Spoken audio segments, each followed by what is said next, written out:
Well, a very big welcome to you all. Welcome to our Coaching Cafe. Happy Friday to those of you that are listening to this live. Welcome to the Coaching Cafe. It's Natalie Ashdown here with you once again. And today we're looking at a 100% better way to do performance conversations. A big claim, I know, but I'd be very keen to hear what you think is a better way to do performance conversations throughout our conversation today.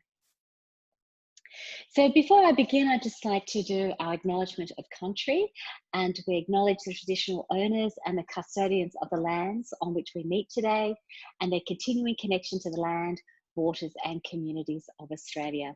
We pay our respects to them and to their elders past, present and emerging, and anyone who might be on the line today. So our agenda for today, over the last couple of weeks, we've been thinking about the right mindset for performance conversations, because it really is performance conversations time at the moment. And when we're coaching and when we're delivering those conversations in a virtual environment, there's been some extra things we've had to be thinking about in terms of the right mindset. So feel free to pick up the recording from the last couple of weeks as well. Today, we're looking at a better way to do performance conversations. And as I mentioned, it's a pretty big claim, I think, to say a 100% better way to do performance conversations. But let me tell you how I think we can actually back up the claim.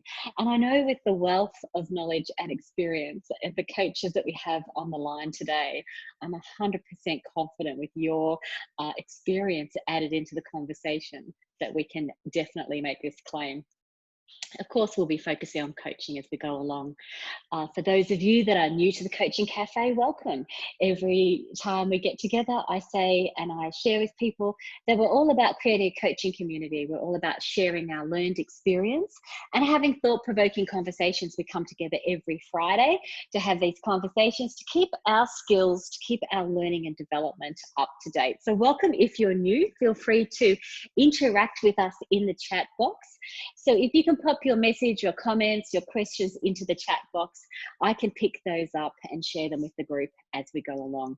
And of course, welcome back to all the regulars. I love Fridays, as you know, because I get the opportunity to catch up with you all every week. So it's wonderful. If you are collecting your ICF CCEs, your continuing coach education units, yes, this Coaching Cafe counts. So just please feel free to send a message to support@opendoorcoaching.com.au and we can flick that CCU certificate out to you. So yes, completely free and just a good way of keeping up your ICF credential if you are doing that as well.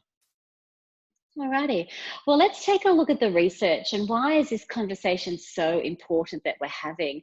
And there's an excellent article on gallup.com.au about performance reviews, the harm that they can do and the benefit that they can do.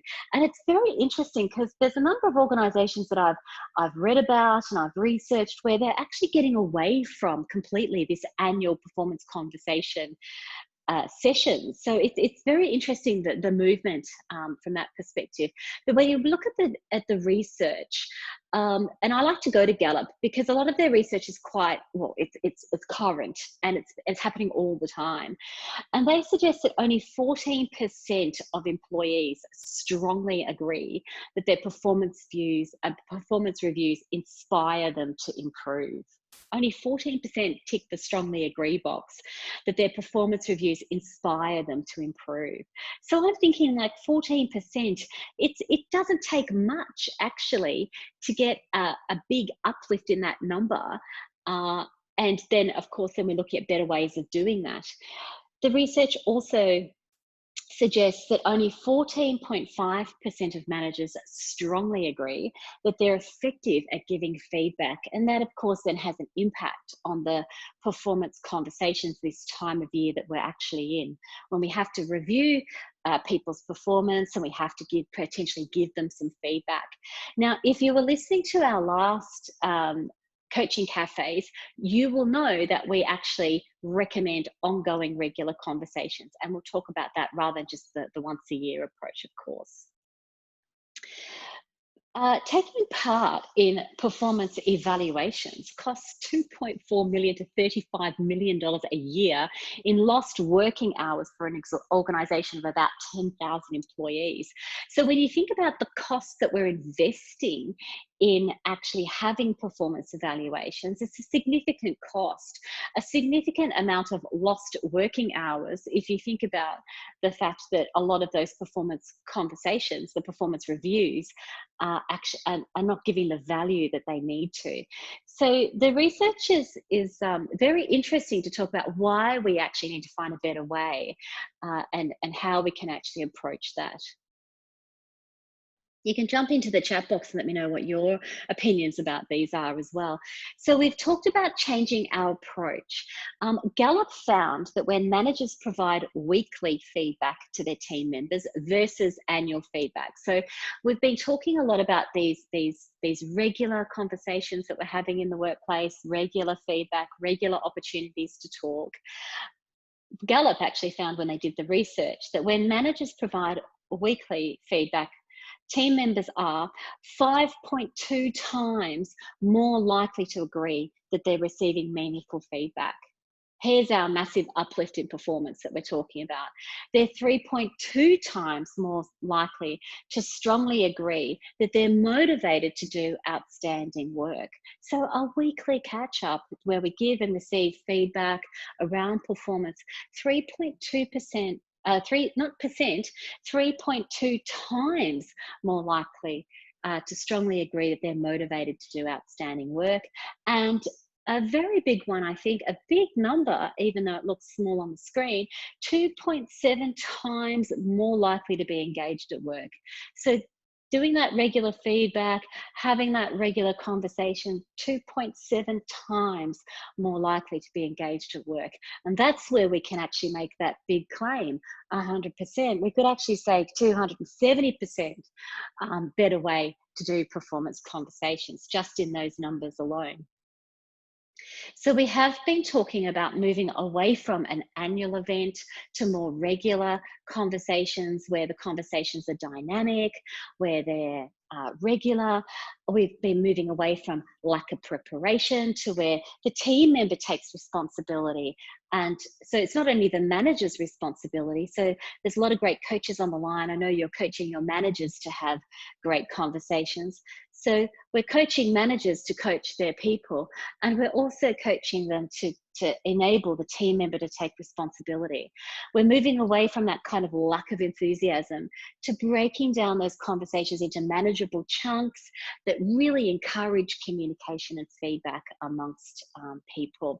And of course, those unplanned discussions that are rushed and rescheduled, we're looking to use a coaching practical framework so that they're more regular as well. So that's what we're talking about when we're talking about changing our approach. A 100% better way to do performance conversations is to make them regular and dynamic, to enable the team member to take responsibility, to break those conversations down into smaller chunks that happen regularly, and of course to use our coaching tools. So feel free to jump into the chat if you've got a thought or a comment about that. If your organisation's doing that in this way or a similar way, I'd be very keen to hear your thoughts.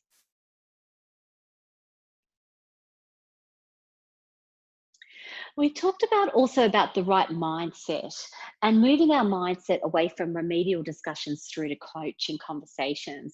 And this discussions move away from being, focused on weaknesses, what the employee's not doing. There's a lot of research about that, where how that just completely demotivates people, where the manager's writing the plans and typing up all the action items, and banging your head up against a brick wall. And we want to move to a more mindset where we're focused on high performance, about what we want to see, where we want to move in the future, a positive reflection on where we've come to so far, where the employee is actually responsible for their performance review and their performance plans, broken down into small chunks, as we've talked about, and a much more regular opportunity for the employee to report back on their performance, rather than the manager having to take that responsibility.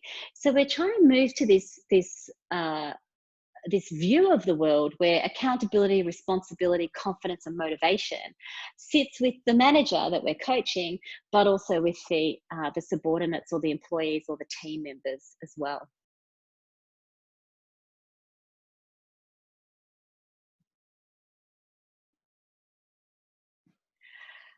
One of the tools that we use, and a number of you will be familiar with it, I can see the alumni on the line. One of the tools we use in the certificate for in workplace and business coaching to get these conversations going. So if we now look at, okay, we've made this big claim, there's a 100% better way to do performance conversations. Let me share with you two tools actually that we use to enable this. I love this simple little tool. A number of you have seen it before, but I really encourage you. Just this week, I've done several coaching sessions where I've drawn up this matrix for people, a 2x2 box that says, what do we need to start? What do we need to stop? What do we need to do more of? And on the other hand, what do we need to do less of? And if you're thinking about your own performance, or we're coaching people to have these conversations that are much more regular, it is so easy just to type up just to put, an A4 piece of paper, draw a cross down the middle, so you've got 4 boxes, and then those conversations, the everyday conversations, can be about, well, what do we need to start doing? So even just this morning, I had a conversation with my team, which was exactly this conversation. We need to start doing a project. We need to initiate a project. We need to do more of communicating to our clients around this area. So we're going to initiate a new program, do more communications. We didn't really talk about stop and less of, but our conversation did go to, well, what do we need to do differently from last time that we approached this? So it's so easy to actually have an everyday conversation using this model. I've introduced this model, as you know, in the certificate for in workplace and business coaching, but it's also, I've introduced it through the executive coaching because it's so simple. It comes from, I think it comes from sprints, like in IT, like in agile coaching. And they have a number of different questions, I think, that they wrap around it, but this is kind of the basis of really simple model. So I offer you that. It's a way more effective way of having conversations and having performance conversations if we're using this simple model. If you've used it before because you're familiar with it from our coaching programs, let me know. It'd be great to hear how effective this is for you. This is actually highly effective from a self-coaching point of view as well. So of course, we're talking about having performance conversations with team members or staff or subordinates. That's great. But what about our own performance? How can we actually use this little model to think about our own performance? And you might be familiar with the GROW model and WEDEP model and other models that we've got. I love this model for my own performance. I love it for the opportunity to think about, well, if there's things that I need to achieve this week or this month, what do I need to start?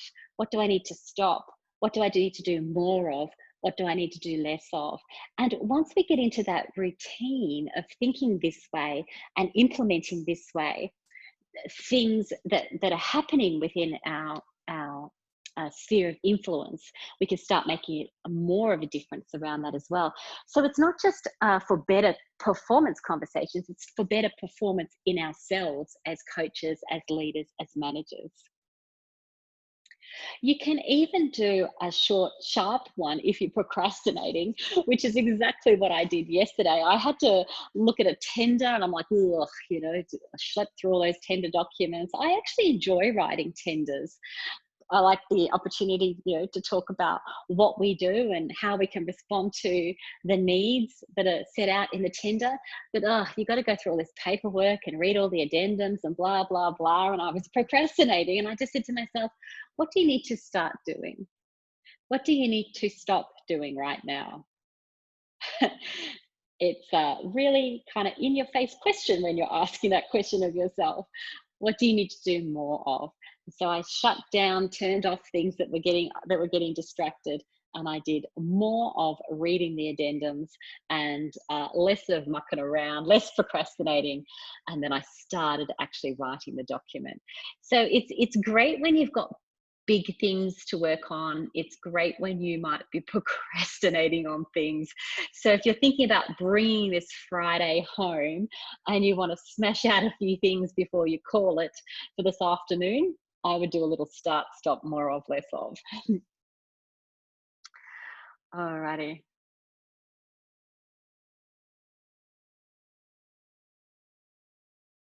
So here's the other model that I'd like to share with you. And as I've mentioned, if you've done our certificate 4 in workplace and business coaching, you'll be familiar with this model. We use this model for doing needs analysis if we're actually taking a brief on coaching, and we use this model for performance conversations. That's why we call it the performance conversation model. This is a completely different way of doing performance conversations. And as you can see, it takes a coaching approach. So we're asking really high quality questions of the person that we're actually coaching around their performance conversation. And we're using this approach to actually enable the person. You could send this set of questions to the person. In fact, that's what we actually do here at Open Door. We all pull out these questions and we reflect on them personally, and then we have the performance conversation. And I really like the way it's been set up. What we talk about first is, what are we proud of? So what a great way to start any conversation. And you could choose all of these questions, some of them or all of them. It's entirely up to you. We talk about, what are we really proud of? What's going well? What have we achieved? If we're reviewing performance, let's talk about what you have achieved. Let's talk about what you're particularly proud of. Everybody who knows me knows that I love that question, because it really evokes that sense. It really evokes feelings. It evokes that sense of emotion. It evokes really wonderful reflection when we talk about, what are we really proud of? What are you really proud of? And how did you play to your strengths over the last period? So if you are choosing to do this maybe on a, every 6 months, or an annual performance, or 6 months, or quarterly, or whatever it might be, these are great questions that you can actually ask. If you're thinking about running this on a weekly basis, for example, then again, great questions that you can ask. You don't need to ask all of them. You can just pick them up as you go along. So ask 1 or 2 a week, rather than all of them. The next thing we're really asking is, well, what are the challenges? So where have you experienced challenges this week, this month, this past half year? What's been the impact of those challenges? And what I'm interested in is, how did you overcome these challenges, and what's still outstanding? So they're really great questions. You can have a think about where you think your employee or team member has been experiencing challenges, and they can also think about that as well. And then we're having a discussion about the impact of the challenges, and then what happened to overcome those challenges. If there's still challenges outstanding, then that's a great conversation we can have as well. Sometimes these conversations might be difficult, and we acknowledge that if there's been some challenges, there's been some significant impacts, that we may not have been able to overcome the challenges. Just think about what we're all going through. And for those of you I know that are managing teams from around Australia or internationally as well, across Australia and internationally, we're all experiencing different challenges in terms of COVID, and the degree to which we're locked down or not locked down. So what's been the impact? And I had a coaching conversation just before I came onto the Coaching Café, actually working with an executive lady, and she talked about the impact of the last lockdown and what that's doing to her team. So it's really good to be able to have these conversations on a weekly basis, to check in on people from a coaching point of view, check in on people's mental health, and see how they're overcoming the challenges or not. Then we look at improvement. So what can you focus on for continuous improvement? What do you need to change or do differently? I love that question. So what do we need to do differently? What would be the benefit of those changes? And of course, you can throw in any other of your favorite questions there as well. So if you've got a question that you like to ask around improvement, you can throw that in. This is just a kind of a sample that you can use. I love that question differently, particularly when people have been doing something, and they're not really getting the outcome that they want. They've tried a lot of things. So think about if you're stepping someone through a grow model and they're talking about reality, and then you ask them, so what are the options that you have to move forward? And then they start talking about what they have done. So I've done this, and I've done this, and I've done this, and I've done this. We're really not really talking about options there. What they're really sharing with us is the reality, what they have done. So a little circuit breaker question there, which I really like to use, is that differently question. So what would you change or do differently? What can you do differently? So now they've got to think about, well, I know I've done all that, but what are the options in terms of what I could do differently? That's a much better question. That's going to get the person a lot more movement than them just talking about what they actually have done. So as I said, we're looking for a better way, a 100% better way to do these conversations, and throwing out these questions and exploring these questions together is what we believe will get you there. Jump in if you've got any ideas, pop your messages on the chat around these topic, the kind of headings, other questions you might ask under each of these headings as well. I'd be really happy to hear. Then the final step is the plan. So what steps can we take to move forward? What's the plan for the next period, the next month, the next 2 months, the next 3 months, the next 6 months, whatever period you're looking at? I like to run my life on an 8-week, 4-week, 8-week kind of view. Of course, I do like to think about 3 months, 6 months, and 12 months, but with so much going on, I think nowadays it's even narrowing down that plan, I think is a good idea for me anyway. You can have a think about, in terms of the plan, what resources do you need? What resources do we need to call upon within ourselves? And then what resources do we need to call upon that might be external? So we might need to call upon our internal resilience, or we might need to call upon our internal relationship building. We might need to call upon our strengths around relationship building, resilience, creativity. We might need to call upon our people building skills. So what strengths are we going to call upon as we move forward into this next period? How can we really leverage our strengths in the next period? What do we really need to enable us to pull off the plan that we're planning in the next period? And of course, if you're coaching your team member or your subordinate, how can I support you? What do you need from me? What's it going to look like? You roll in all those really great coaching questions to have the person think about, well, what do they actually need? What support do they need in order to pull it off? Now, the great thing is if we've actually shared these coaching questions, the approach, if we've shared it already with the person that we're coaching, that we're having the conversation with, then this becomes a really great, productive two-way conversation. It really is an opportunity to talk about how can we move performance from where it is now to where it needs to be, or how can we continue the performance? How can we build upon what you've actually achieved? The coaching conversation I just came from was a lovely conversation because she talked about everything that she's achieved in the last period since we caught up. And she said, and what I'd like to focus on today is how we can build upon that.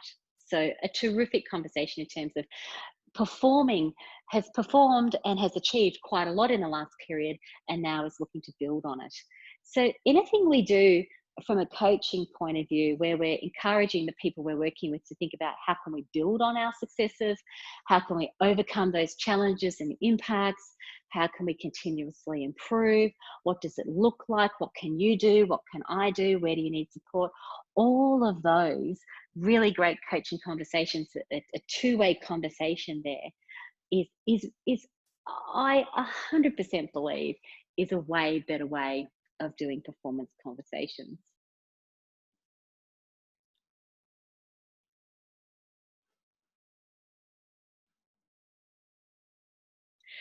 So, a final word.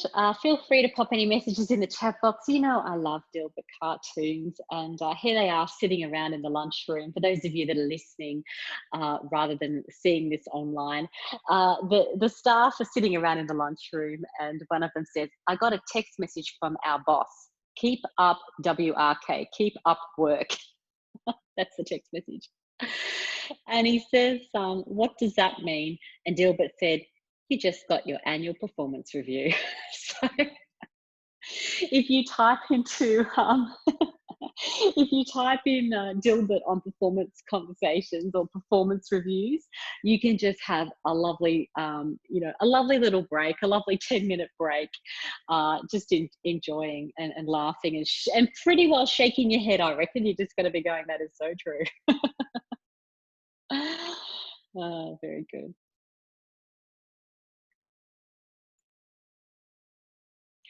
That's great, Alexandra. She says, "Thank you for the models. Very practical." And she's working on herself now as well. That's right. Yeah. So I like to walk the talk around this. So the models that I share with you that we can use with our team members are models that we can also have a reflection on for ourselves. That's really wonderful. Thank you.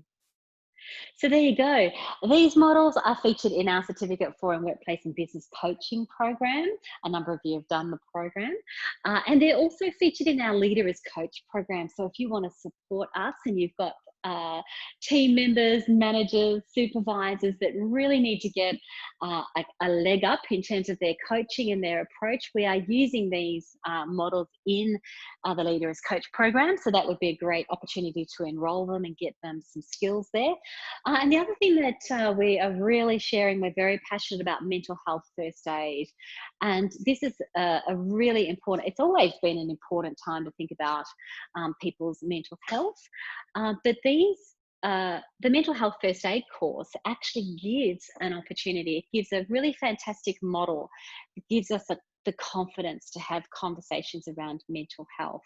So if you feel like your managers need to upskill a little bit more around the conversations that they're having with their employees, Leader as Coach is a fantastic opportunity. Get them the coaching skills.